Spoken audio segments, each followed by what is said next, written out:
Funding for this CyberWire podcast is made possible in part by LastPass. LastPass is an award-winning security solution that helps millions of individuals in over 70,000 organizations navigate their online lives easily and securely.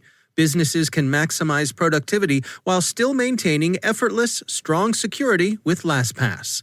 LastPass can minimize risk and give your IT team a breakthrough integrated single sign-on, password management, and multi-factor authentication solution.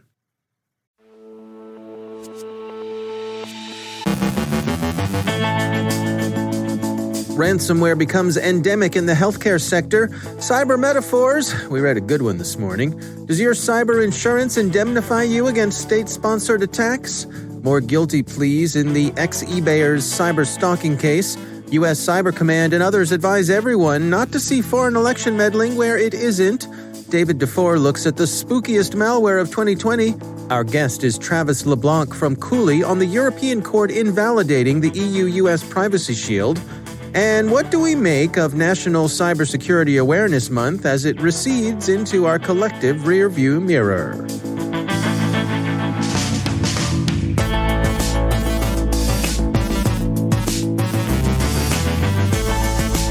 From the CyberWire studios at Data Tribe, I'm Dave Bittner with your CyberWire summary for Friday, October 30th, 2020.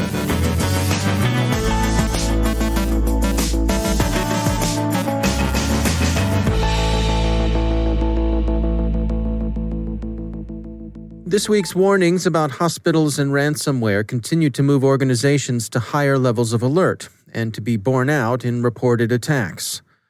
U.S. public and private organizations, CISA, the FBI, and the Department of Health and Human Services on the federal side, and FireEye's Mandiant unit on the private side, have warned that organizations in the healthcare and public health sector are under an increasing threat from ransomware. The strains deployed are usually Conti and especially Ryuk. The perpetrators are Russophone gangsters, not spies. These particular gangsters get even worse press than such gonifs usually attract. Brazen, Ars Technica calls them. Others say despicable, conscienceless, loathsome. You get the picture. It's clear why they've attracted so much deserved odium. Attacks on the availability of healthcare are hateful in the best of times, and with the COVID-19 pandemic, these aren't the best of times. It's equally clear why the hoods are interested in hospitals. Data availability and privacy are at a premium, and the healthcare sector is under unusual pressure to knuckle under extortion. They can't always shrug off a successful attack when patient safety and privacy are at stake. Security Affairs says the hospitals in New York and Vermont have been the latest Ryuk victims. Both the Wyckoff Heights Medical Center in Brooklyn and the University of Vermont Health Network have disclosed that they've sustained and are recovering from ransomware attacks. They're not alone. Wired puts the number of ransomware attacks against hospitals in the dozens, and the Wall Street Journal quotes Charles Carmichael, Chief Technology Officer at FireEye's Mandiant cybersecurity firm, as saying, quote, "Most threat actors, they're explicitly not looking to hit hospitals. This group in particular has explicitly stated that they're going to hit hospitals, and they've proven it." He adds, "This is the most significant cyber threat that I've seen in the United States in my career." End quote. While U.S. hospitals have been notably affected by cybercrime, it's not solely a U.S. problem. The Montreal Gazette reports that various targets in Quebec have been hit, including non-healthcare targets in the transportation and law enforcement sectors. Montreal's Jewish General Hospital has been hit with a cyber attack the hospital's administrator says wasn't ransomware, but his conclusion was based on the fact that no extortion demand had yet been received. We've heard a lot of metaphors about cybersecurity over the years. There's the cyber Pearl Harbor and the related cyber 9/11. There's the herd immunity metaphor for control of computer viruses. There's cyber moonshot, beloved of industrial research and development. But here's one that strikes us as not bad and worth thinking about. Cloudflare's COO, Michelle Zaitlin, offers an interesting metaphor as she looks at the future of cybersecurity. It's moving toward a water treatment model, she told Business Insider's inaugural Tech Executive Roundtable. It would be mixing the metaphor to point out that this seems especially true given the widespread move to the cloud, but she does seem to be onto something. The Harvard Business Review reminds business leaders that cyber insurance policies may have war clauses that exclude coverage for state-sponsored attacks. Since companies and private organizations are often the victims of state-sponsored hacking, they would do well to examine their policies for appropriate coverage. It's long been said that only people who legally wear badges and carry guns, that is, law enforcement and the military, are really interested in attribution. This piece reminds us that others, notably underwriters, can be closely interested in attribution as well. 2 more former eBayers took guilty pleas yesterday in a Massachusetts cyberstalking case. A former senior manager of special operations for eBay's global security team and the former manager of eBay's Global Intelligence Center pleaded guilty to conspiracy to commit cyberstalking and conspiracy to tamper with witnesses. This brings the total of guilty pleas to 5. 2 other former eBayers in the E-commerce Bytes newsletter harassment case have yet to plead. Is there a downside to seeing too much foreign interference in these upcoming U.S. elections you may have heard about? Yes, various experts tell the Washington Post. The recent failed attempt by Iran to impersonate the Proud Boys in an evident attempt to discredit the campaign of President Trump by communicating threats to Democrat and other voters was an example of how tactics that seemed to have been effective in 2016 have fallen flat in 2020. U.S. Cyber Command's election security lead Brigadier General Joe Hartman told the Post, quote, "My biggest concern is that we give a foreign adversary more credit than they're actually due," end quote. He thinks that social media platforms in particular have grown more adept at recognizing, exposing, and taking down coordinated inauthenticity. General Hartman said, quote, "Their platforms have been exposed. Social media companies have taken down their personas. In most cases, their personas have gained very little traction," end quote. And finally, National Cybersecurity Awareness Month is winding down this weekend in the United States. Did it have any effect? ESG's John Olczyk has an op-ed in CSO in which he laments the limited reach of the observance. He sees it as having traction mostly in universities and inside the Beltway, and wishes for more public service programs to get people generally to pay attention. His recommendations surely place him on the side of the angels. Among other things, he calls for a visible public service campaign like the Forest Service's Smokey the Bear, more kindergarten through 12th grade education in cyber, and greater cybersecurity career awareness. We don't know much about this Smokey the Bear. Sounds like he might work for Moscow. But maybe there's just too much competition for mindshare among the observances. We consulted our public awareness desk, and they inform us that October has also been the month during which we've been asked to observe Eye Injury Prevention Month, Healthy Lung Month, Home Eye Safety Month, Filipino American History Month, Italian American Heritage and Culture Month, Polish American Heritage Month, and National Pizza Month. The individual days are too many to enumerate here, but one of them just this week was Plush Animal Lovers Day, celebrated this past Wednesday. So let's be realistic, friends. We're as into InfoSec as anyone, but how can cyber compete with pizza and Beanie Babies?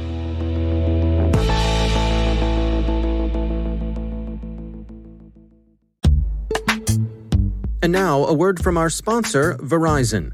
Mitigate the risks and realize the benefits of digital transformation with the help of Verizon, a leader in cybersecurity managed and professional services for nearly 2 decades.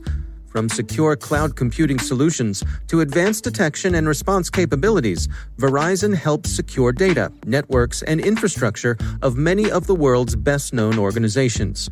Their annual Data Breach Investigations report is considered the gold standard of cybercrime research.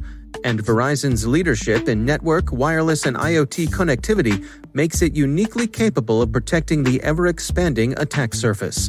Let Verizon help you optimize your defenses and achieve the maximum return on your security investments. Learn more at VerizonEnterprise.com/products/security.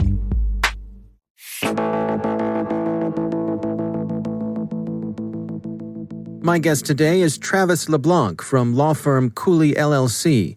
He's a member of Cooley's litigation department leadership team and vice chair of the firm's cyber, data, and privacy practice. He had the honor of being selected by the U.S. Department of Commerce and the European Commission as an arbitrator for the EU-U.S. Privacy Shield framework in 2017, and was unanimously confirmed by the U.S. Senate to the Privacy and Civil Liberties Oversight Board in 2019. We reached out to Travis LeBlanc for his insights on the European Court's recent invalidation of the EU-U.S. Privacy Shield.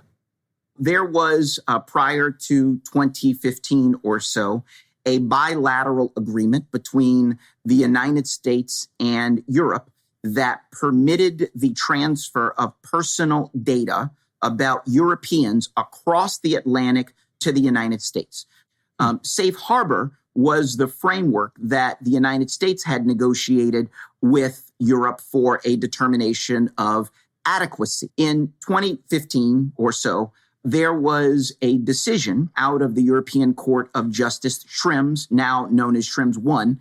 The case was brought by Max Schrems, who's an Austrian privacy activist. It was brought against Facebook and was challenging Facebook's transfer of data about Europeans to the United States, and argued largely in part that the Safe Harbor framework was not an adequate protection under European law because the national security programs and activities of the United States government would require Facebook and any other company in the United States to permit access, to either permit it or to not have the ability to prevent access to access by the United States government to the personal data of Europeans. In 2015, the ECJ says that the protections due to the national security activities of the United States government were not adequate. Many of these activities had been exposed by Edward Snowden, and that is what became the basis of the lawsuit and much of the decision. Shortly after that decision came down, the United States and the European Commission went back to the table to negotiate a new agreement that would permit the transfer of personal data about Europeans to the United States. That new agreement was called Privacy Shield. And so what are the main sticking points here? What's keeping us from coming up with something that everyone can agree on? Well, by and large, the main sticking points are not the activities of the 5,000 plus companies that relied upon Privacy Shield.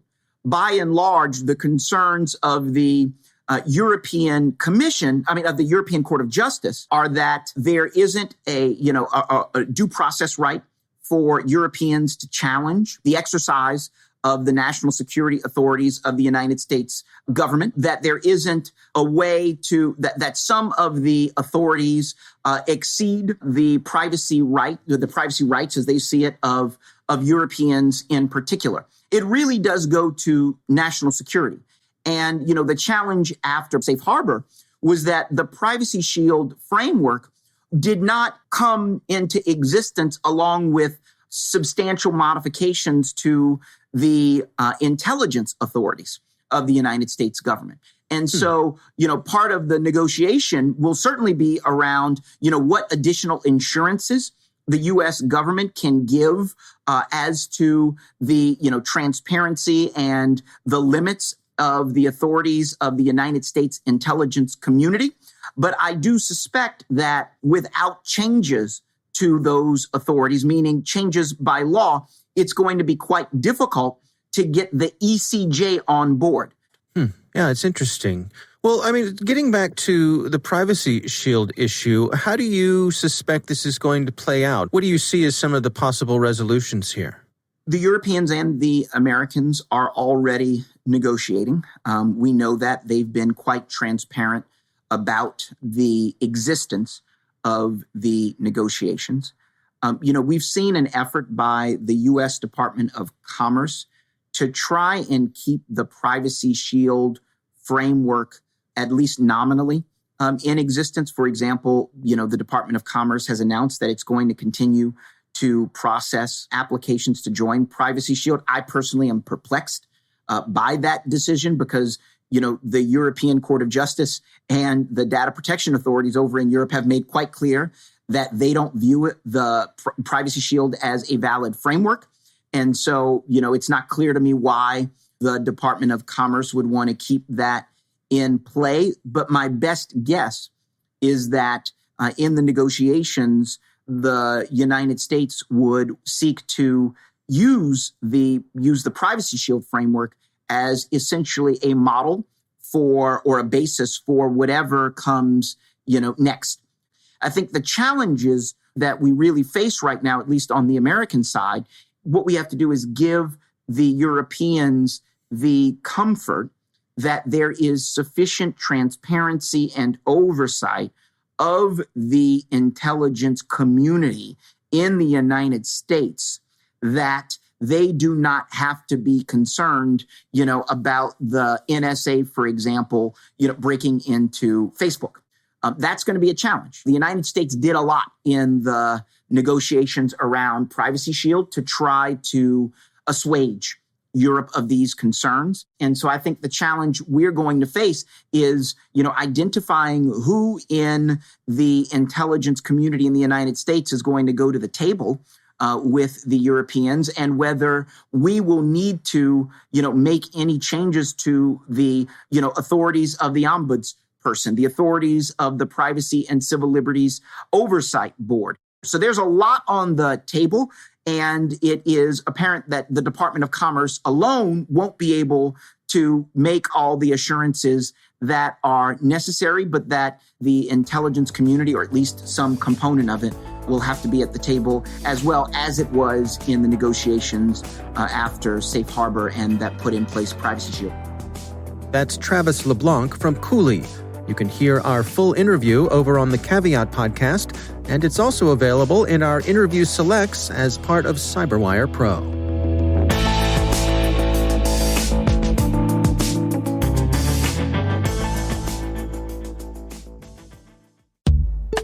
And now, a word from our sponsor, KnowBe4. Email is still the number one attack vector the bad guys use, with a whopping 91% of cyber attacks beginning with phishing. But email hacking is much more than phishing and launching malware.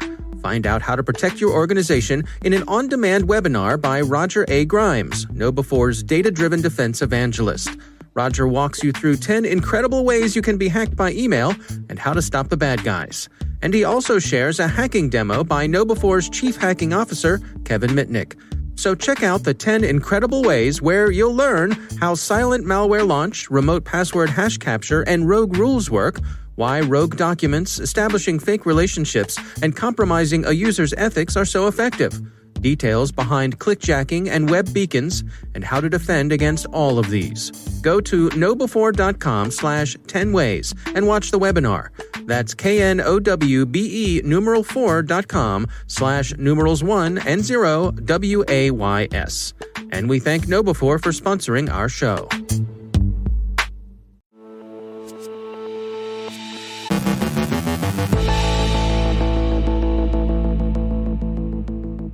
And I'm pleased to be joined once again by David Dufour.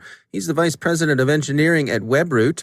David, always great to have you back. We are not far off from Halloween, and tied into that, you sent over a list of some spooky trends that you've been tracking. What sort of things are on your radar right now?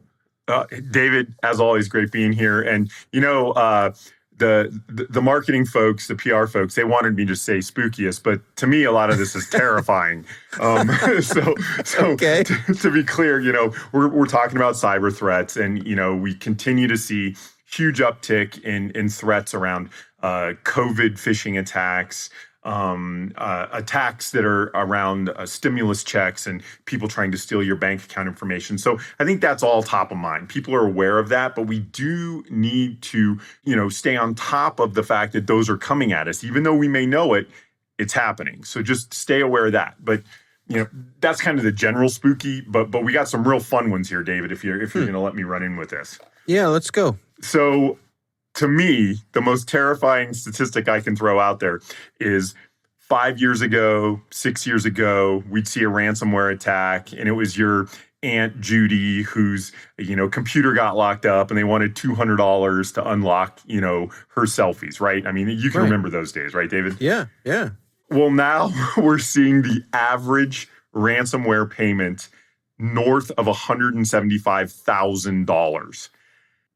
They're no longer going for Aunt Judy's computer anymore. The real terror here is municipalities, universities, medical facilities. This has really turned into big business. And they don't care about your Aunt Judy's computer anymore. They really care about these mid-size institutions that can afford to pay $200,000 because it's cheaper than trying to restore all their computers. Yeah. Well, take us through some of the threats that you're tracking here. So some of the biggest ones we're seeing now, Emotet, that's a botnet. We're seeing continuous growth. They're super effective through emails and things like that. You're not going to get an email that says, "I'm Emotet, click here to be infected." It'd be nice. That would work on me because I would want to see what happens. But most people are going to not pay attention to that. But that we're seeing an uptick there. I always pronounce this wrong, so you're going to have to bear with me. Ryuk is I say Ryuk, but right. Who knows? Who knows? Well, you're probably right. We're going to go with you because this is your show. Okay. It's growing as well. It's a fairly new one, but we're seeing it grow in the ability to infect machines as a ransomware threat, lock those computers down. Phobos is always a great one, and the big thing about Phobos that it is actually scary with people working from home is it takes advantage of RDP vulnerabilities, RDP being what a lot of people use to remote into their offices and do work on machines in an office. So obviously people working from home more, if you're using that functionality, RDP is always being attacked because there are always exploits being found in it. You've always got to make sure you're being patched. So huge uptick there. And, mobile threat jokers out there, it's kind of, just trying to steal information. And we got to throw a mobile app in there once in a while. I got to admit, though, the mobile providers do a pretty good job, Google with Android and Apple with iOS, protecting mobile devices. But we do see from time to time something pop up. Do you suspect we're going to see a continued shift in that direction, or is it the opportunities are so rich on the desktop machines that there's no reason to go away from them? Well, I think just like the ransomware example, if somebody can figure out a type of threat on a mobile device that makes them a couple $100 now, but they can foresee a future where they have a greater ROI, and I don't mean to be funny. I mean, this isn't the kids hacking anymore. This is big business. The cyber criminals are in. So the problem with a mobile attack is what's your long-term ability to make money? And so, yes, I think the possibility exists and we shouldn't ignore it. I still think, though, that there's so much money to be made in ransomware and attacking small to medium-sized businesses and getting real money out of them that's going to be the focus for the foreseeable future. All right. Well, David DeFore, thanks for joining us. Great being here, David.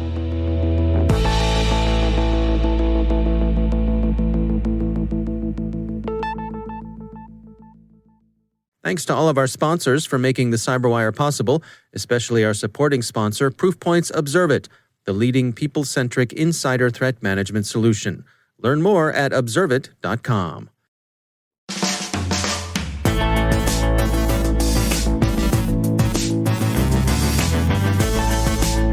And that's the CyberWire. For links to all of today's stories, check out our daily briefing at thecyberwire.com. And for professionals and cybersecurity leaders who want to stay abreast of this rapidly evolving field, sign up for CyberWire Pro. It'll save you time and keep you informed. That's the best tasting pickle I ever heard. Listen for us on your Alexa smart speaker, too. Be sure to check out Research Saturday and my conversation with John DiMaggio from Symantec. We're speaking about APT41 indictments. That's Research Saturday. Check it out. The CyberWire podcast is proudly produced in Maryland out of the startup studios of Data Tribe, where they're co-building the next generation of cybersecurity teams and technologies. Our amazing CyberWire team is Elliot Peltzman, Puru Prakash, Stefan Vaziri, Kelsey Bond, Tim Nodar, Joe Kerrigan, Carol Terrio, Ben Yellen, Nick Valecki, Gina Johnson, Bennett Moe, Chris Russell, John Petrick, Jennifer Iben, Rick Howard, Peter Kilpie, and I'm Dave Bittner. Thanks for listening. We'll see you back here next week.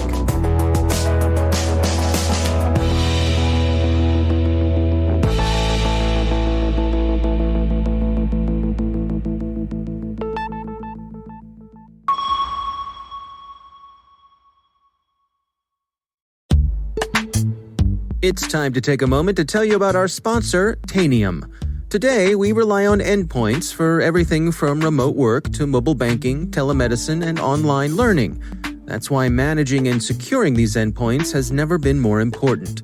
Tanium provides unified endpoint management and security built for the world's most demanding IT environments, providing instant visibility, complete context, and rapid response. That's why all 6 branches of the U.S. Armed Forces and half of the Fortune 100 trust Tanium to protect their IT operations. Join Tanium at this year's Converge 2020 virtual event to learn about the latest advances in unified endpoint management and security, connect with industry peers, and hear directly from other leading technology partners like Google Cloud and Salesforce. Go to converge.tanium.com and enter promo code CyberWire to receive a 15% discount on a lab pass. And we thank Tanium for sponsoring our show.